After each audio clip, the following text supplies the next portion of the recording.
मां तव्हांजी ज़बान ते एतबार करे तव्हांखे 2 ॾींहंनि जी मोहलत ॾियां थो ऐं तुंहिंजे छोकिरे खे आज़ाद थो कयां। बाक़ी जेकॾहिं 2 ॾींहंनि जे अंदरि तव्हां छोकिरी खे वापसि हिते नथा आणियो ऐं पंहिंजे कयल वाइदे ते अमल नथा कयो त पोइ मुंहिंजो ॿियो क़दम हिन खां बि वधीक हूंदो।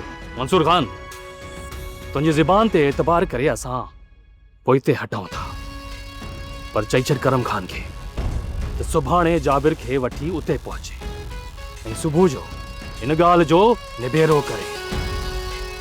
जेकॾहिं जाबिर असांजो ॾोही साबित थिए त पोइ उनखे असांजे हवाले करणो पवंदो। चाकर खान फ़ैसिले में जेके ॻाल्हियूं थियूं उन ते अमल कजो, बाक़ी हींअर ई पंहिंजो फ़ैसिलो न ॿुधायो। मां तव्हांखे छोकिरी सां मिलण जी इजाज़त ॾियां थो। जेकॾहिं छोकिरी रज़ा ख़ुशीअ सां तव्हां सां हलण लाइ तयारु आहे त मां केरु थींदो आहे। हा, बाक़ी जेकॾहिं छोकिरी रज़ा न हूंदी त तव्हां मां को बि छोकिरी खे वठी नथो वञी सघे।